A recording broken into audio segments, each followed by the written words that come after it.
Buenas tardes. Good afternoon. My name is Maria Fernanda Wozmoski, and I am the Deputy Director for Programs at the Atlantic Council's Adrian Arsht Latin America Center, where I also lead our Central America work. Welcome to another Leaders of the Americas, where we spotlight leaders from the Americas, from both the public and the private sectors, to discuss some of the most important topics for the region.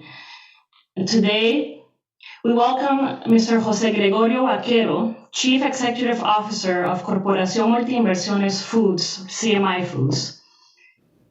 Jason Marsack, Senior Director of the Adrian Arsht Latin America Center, will more formally introduce José Gregorio as they sit for a one-on-one and discuss CMI's work in the region, U.S. Central America ties, nearshoring, and other issues.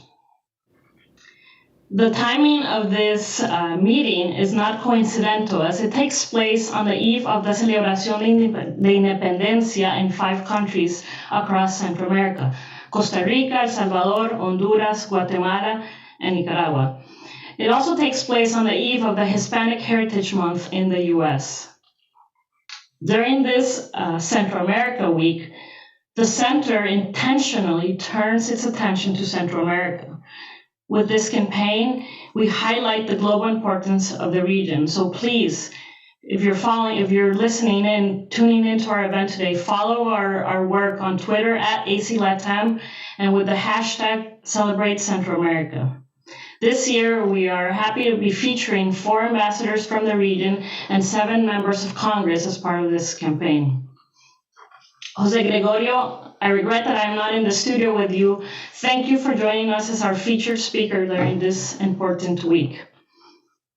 As well, I am excited to announce that this Leaders of the Americas marks the first official event in our year-long partnership with CMI. Over the next year, ALAC and CMI are committed to highlighting and strengthening the role of the private sector in fostering economic opportunities in Central America, while creating a forum of constant evidence-based dialogue around Central American issues in Washington, D.C. We will focus on key themes such as job creation, human capital, migration, energy, and food security. Over the next year, we will convene a Central America task force, host a number of private roundtables from which we will produce at least 2 policy papers, and then, as part of the summit in 2023, the findings and recommendations of this year-long partnership will be shared and discussed.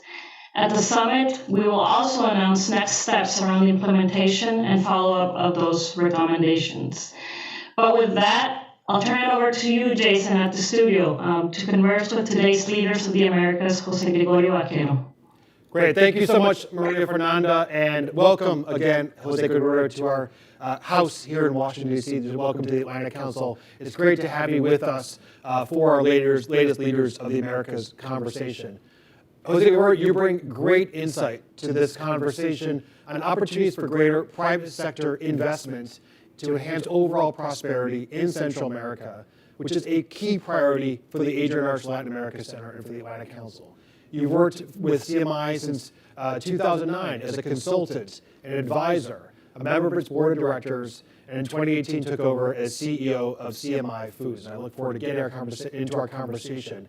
As CEO, you've helped brilliantly navigate CMI Foods through the COVID-19 health crisis, accelerating innovation in its processes, and also advancing digital transformation within the company.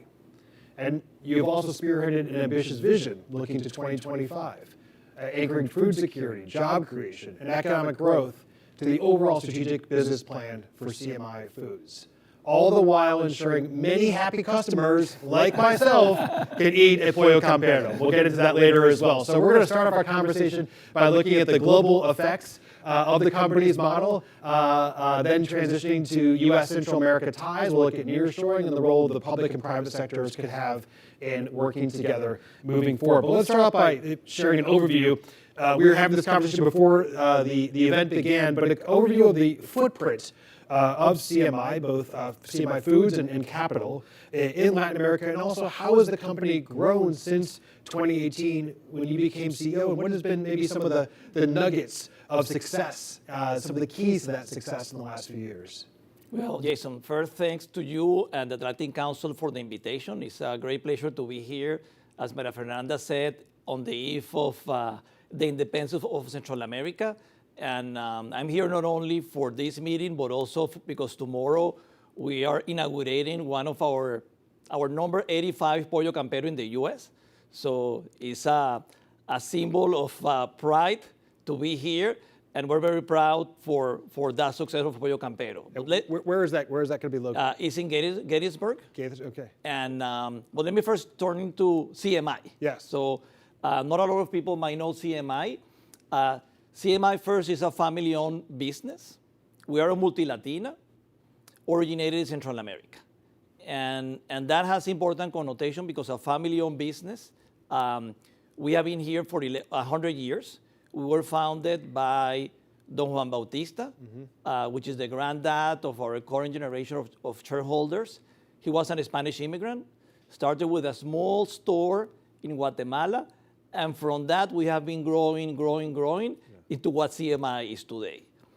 CMI has two major businesses or business grouping, CMI Foods, which I lead, and CMI Capital, which is led by Quique Crespo, the CEO of CMI Capital. In CMI Capital, our businesses are energy. We're one of the largest renewable energies producers in the region. We have almost 1,000 megas of capacity. We also have a financial branch and a real estate development business unit. In CMI Foods, we do everything related to food, everything that is eatable. We take care of that. We are close to 42,000 team members. We are present in 16 countries, but in 11 countries we have direct operations for those 42,000 team members. We are present in the Americas, in the US, Mexico, Guatemala, Salvador, Honduras, Nicaragua, Costa Rica, Panama, Colombia, Dominican Republic, and Ecuador. What do we produce? Well, a bunch of things. Yeah. We are the largest importers of grain in Central America and the Caribbean. We move around 3 million metric tons a year. Everything starts with grain, with corn, with wheat, with soybean, because that's what we need to feed the chickens. That's what we need to produce flour. Then that grain goes into our mills to produce animal feed, to produce flour, wheat flour, corn flour. Then we have a consumer goods business in which we have pasta, cookies, soups, sauces, pet food. We have a flour business, bakery business. Here. Yes. Then we have our protein business in which we have poultry, pork, cold meats, processed foods. Then we have the restaurant business in which you mentioned one of our key brands, Pollo Campero, but we also have brands like Pollo Granjero, Don Pollo, Pollolandia, which for the people from Honduras, Pollolandia is a leading brand in Honduras. We have 380 Pollolandias in Honduras. I was there just last week on the Latin American Poultry Congress. In the US, we have, as I said, 84 Pollo Camperos, because tomorrow we're going to have 85, and it's most of our thriving business. Something that is important for us is, as a family business, is to reinvest. We clearly have been here for 100 years, and my job is not to lead CMI for the next 1 or 2 years. My role is to set a directions that will help us continue to grow over the next 100 years. For that reason, one of the things that we are also here and today announcing is the investment we're going to make over the next few years. It's an investment that is on our business plans. In total, it's about $1.8 billion. 800 of those millions of dollars is going to go into CMI Capital, about $1 billion in CMI Foods. And that investment in CMI Foods is a key pillar for development of our countries, is a key pillar for creating good jobs, is a pillar for creating food security, and it's going to be based on a series of things. One is to fuel innovation and new technology. And when we talk about innovation and new technology, it's new technologies that could help us do things more efficient. New technologies for production, new technologies in digital, new IT. But also that innovation is getting into new categories. Because something that we do as Multi-Latina and family-owned business is we're in the region. Yeah. So what do we do with our earnings? We reinvest in the region. So we are also looking for opportunities to expand into new categories. Just this past year, we expanded into 3 or 4 new categories. We started in the categories of chocolate cookies with a brand like Choco Wow, which is the best chocolate cookies you have ever mentioned, taste, at a very accessible price. We enter into the mayo business with Mayonesa Campero in Guatemala and El Salvador. We enter into the soup business with La Cantonesa, Oriental Soup, and Mi Sabrosita in Dominican Republic. We enter into the premixes business to help bakeries and pastelerias, basically with a set of premixes and frosting. So that's part of the investment. So new technologies, new categories, new R&D. The other part of the investment is in infrastructure. One of the things that is constant in CMI has been the growth. We did an analysis, and over the last 40 years, we have grown around 10% per year. And in fact, over the last 3 to 4 years, we're growing even faster. No. And what that means is we need more plants. We need more capacity. We need more capacity in our flour mills. We need more capacity in our chicken farms. We need more capacity in our processing farms. We need more restaurants. Because I discussed before the Pollo Campero in the US, but even in Central America, Pollo Campero and our other brands like Don Pollo and Granjero, they're growing very fast. Just this past year, Granjero a Don Pollo is basically fried chicken to go. We have about more than 1,000 points of sale. And this past year, we opened 100. Oh. So 100 in a year. That means basically 2 new Pollos Campero Granjero per week. And that requires a lot of investments. And also part of that investment is going to come into the US, in where we have a strong and very aggressive plans to grow Pollo Campero in the US. I said we currently have 85. We have plans to build around 80 more on the next 2 to 3 years. Next year, we're going to open 35, 25 company-owned restaurants, 10 franchises. In fact, just before I mentioned to you that we're also opening on iconic places in the U.S. You were told me from Chicago, so we're opening one in Michigan Avenue and Chicago Avenue. That's great.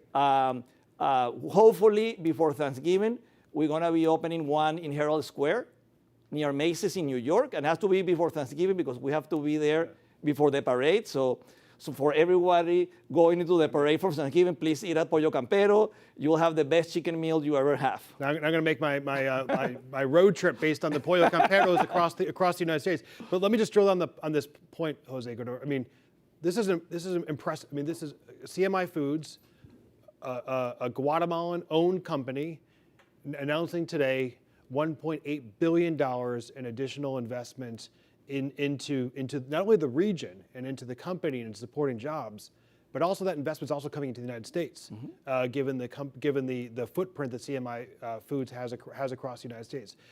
You mentioned infrastructure, you mentioned the product lines, you mentioned innovation. What was also, maybe if you pull back a little bit further, when you think about this investment and the desire to make this announcement now, what were some other factors that led you and CMI Foods to say this is the moment to really double down on our footprint and our investments across the region and in the United States? Well, in our case, some people said that look at crisis as problems, and the past 3 years has been, as we say in Central America, bien alegres. So much fun. And in reality, what we have seen in these 3 years, is an opportunity to double down on growth. I mentioned to you that traditionally we were growing at 10%, which is a lot. Over the last 3 years, we have grown almost 50%. So that means number, yeah. Per year around 15% CAGR, and that has put a strain in us. And thank God we also have the commitment of our shareholders. They believe in the region, they believe in CMI, they believe in CMI Foods, and our job is to make sure that we set the direction, that we invest. Some people say it's a bet, it's an apuesta. But in reality, it's not a bet, it's not an apuesta, because a bet is something that you are not certain of the result. Yeah. But we have been in the region 100 years. We're going to be here. So we know that this investment will pay off. We know that this investment will create prosperity, will create fuel security, which is very important to our countries, will help improve the nutritional levels of the people in Central America, which is key for development.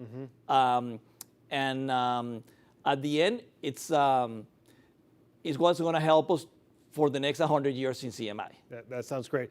And prosperity, food security, overall lifting the investment, these are key issues for the Atlantic Council and areas that drive the work of the Adrian Arch Latin America Centers. We're looking at how do we better partner with Guatemala, with the region, and enhancing those opportunities for prosperity, which leads to my next question. The United States, overall, the U.S. government, the Biden administration, has dedicated a lot of attention, effort in prioritizing Central America, especially the northern Central America, from the get-go of the administration. Vice President Harris, of course, has her call to action, and the Partnership for Central America as well has announced billions of dollars in additional investment towards Central America. From your perspective as CEO of CMI Foods, what else could be done? What else could the U.S. and the international community do to enhance those opportunities for local investment in the countries of Central America? Well, first, Jason, I want to say that especially the relationship that we have between CMI and the U.S. Is very close and is very important. And our relationship with the U.S. has three components. As I said before, we have Pollo Campero in the U.S., 84 restaurants, sales of 230. We buy about $100 million of local products in the U.S. We employ almost 3,000 people. We also import almost $1 billion of goods from the U.S. into CMI, especially CMI Foods, as raw materials, as equipment. And in addition to that, we also buy locally from US-based companies. Companies as PepsiCo or the local bottler of PepsiCo, like Griffith Foods, which is our provider of the flavor and the ready from Campero. And that's probably another $80 billion, 80 million. So in total, the relationship is very close. So it's probably one of most important trade partners for CMI Food, if you were to see it as a trade partner. And I think that the governments in general can help us in many ways. One of the ways we were discussing early this morning is provide clarity of rules. And clarity of rules for everybody. Yeah. For locals and for companies coming in to invest in Latin America and Central America. Sometimes those rules are not the same. Sometimes the people or the request for local companies are a bit different from companies entering the market. So we strongly believe in free trade. We strongly believe in competition. In fact, we are here in the most competitive QSR market in the world. Yeah. With Pollo Campero, I told you in Chicago that we're going to have that restaurant that we're going to build is going to be on the most competitive block in the country, because we're going to have a McDonald's, a Taco Bell, a Chick-fil-A, and a Campero. So it's going to be really fun. But you have to be clarity of rules. Yeah. I think the other thing that we need also is more investments in things like infrastructure. So we need to improve things like ports. the roads, communication, that's key.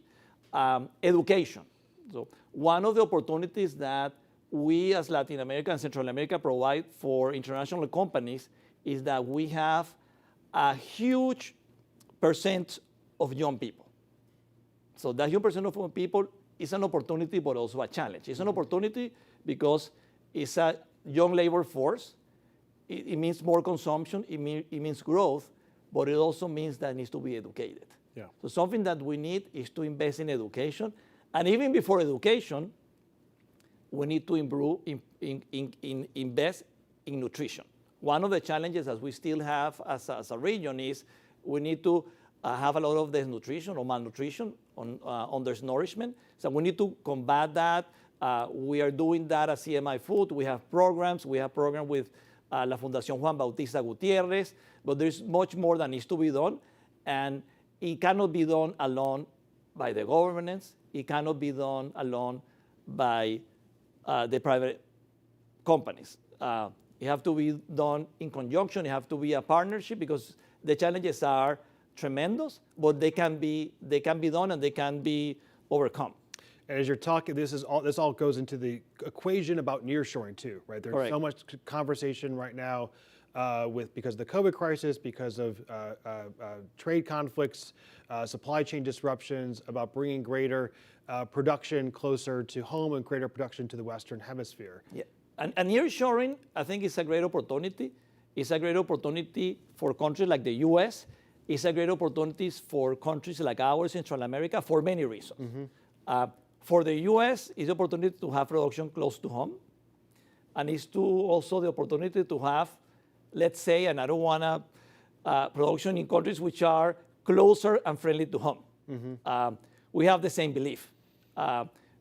Tomorrow we're celebrating our independence.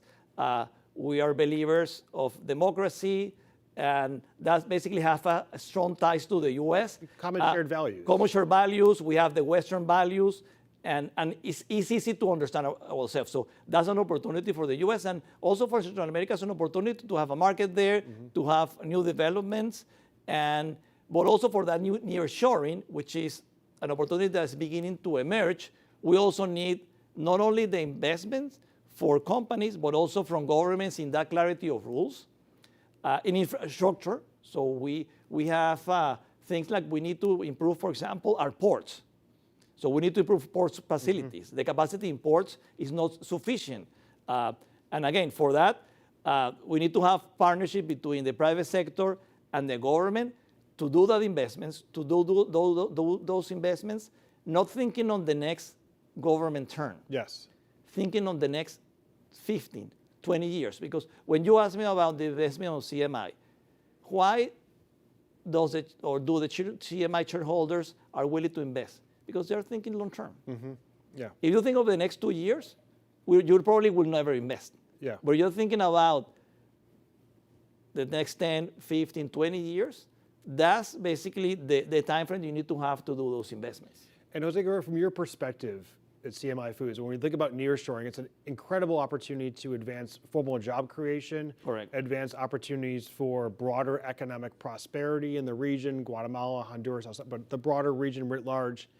How do you see that as potentially an opportunity to also reduce some of the migratory pressures that are, of course, of concern here in the U.S. are one of the reasons in which VP Harris launched her call to action to provide for that greater opportunities for prosperity, with the idea that prosperity ultimately makes migration an option rather than a requirement. Well, I think it is, Jason, because if you see people that leave, normally they leave for economic opportunities. So they leave to seek something better for them.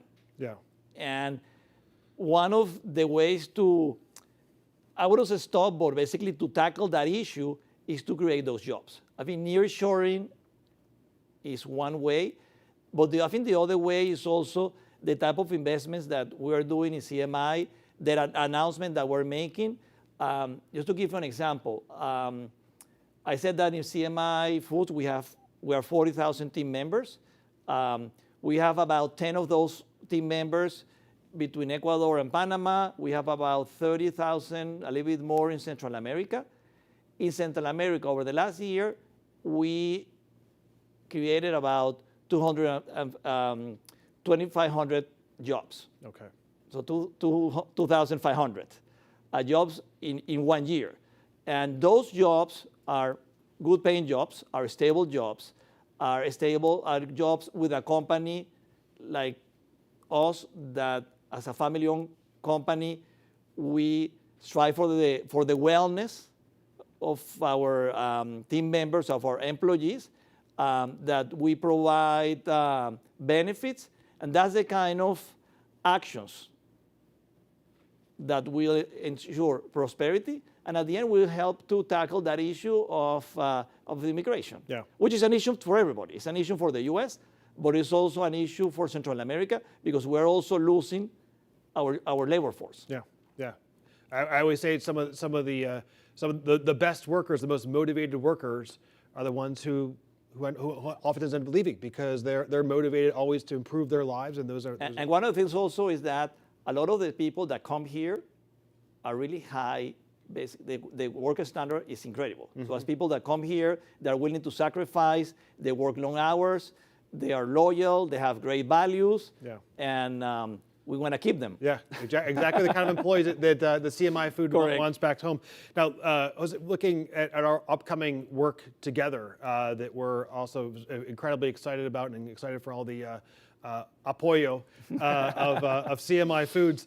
The private sector, of course, has a really large role to play in the region's inclusive economic development. We talked beforehand about what kind of conditions are needed, infrastructure, education, clarity in rules. But how else can the public and private sectors ultimately, in an ideal scenario, collaborate even further to be able to create economic opportunities in Central America that haven't been created thus far? Yeah. Something, Jason, that we are doing in our programs that we can give a boost are entrepreneurship programs that we have in CMI.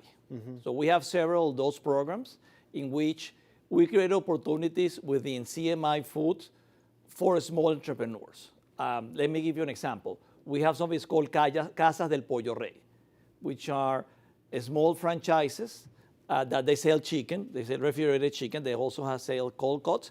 Basically, they're run by third parties, small entrepreneurs, mostly women. We provide to them training. Actually, we have a program with the IDB Invest, in which we have a line of credit, a loan from an IDB. That loan is also to increase infrastructure, but also to provide that training to those thousands of dueños de Casas del Pollo. That's an opportunity because you give them the opportunity to have not only a job, but also a business that in those cases pays more than basically salario mínimo or the minimal salary. We have similar programs with our flour business. So we have a program called CDCAP, which is Centro de Capacitación de Panaderos.